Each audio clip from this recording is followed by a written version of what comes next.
Liane est née. Liane, c'est la portion d'autoroute permettant de relier Genève à Annecy en 30 minutes. Pour son inauguration vendredi matin, le gratin politique genevois était présent.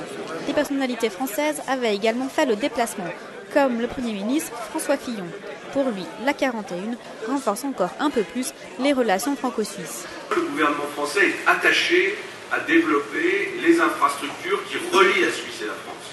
J'étais la semaine dernière avec le président de la Confédération et c'est un des sujets qui a été au cœur de nos discussions.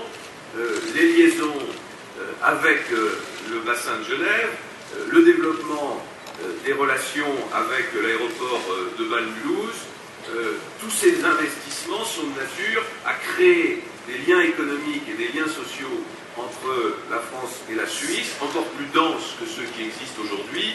Du côté genevois, ceux qui saluent le projet rappellent cependant qu'une autoroute, c'est bien, mais avec des transports en commun, c'est mieux. Sur cette autoroute, il va aussi y avoir des transports publics, il va y avoir des lignes d'autocars, il va y avoir des lignes d'autobus. Donc tout cela est complémentaire et à nous de faire en sorte de développer aussi une offre crédible en matière de transport public. Parce que sinon, je vous le garantis, cette autoroute va être très rapidement engorgée et va aussi susciter toutes sortes d'inconvénients parce que si ce n'est pas l'autoroute qui est engorgée, les engorgements vont se produire à Genève. Nous avons la nécessité de faire les deux. Emmanuel Tornard d'enfoncer le clou.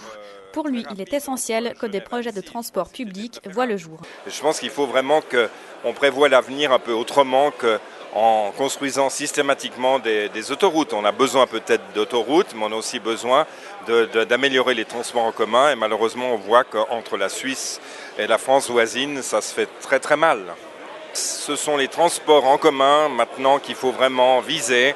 Et il faut donner un coup d'accélérateur pour vraiment, il y aura le CEVA certes, mais qui a pris du retard, et j'espère qu'il n'en prendra pas trop. Il faut vraiment qu'on ait des grands projets dans la région transfrontalière en ce qui concerne les transports en commun. Sinon, on va vers un engorgement à moyen et long terme.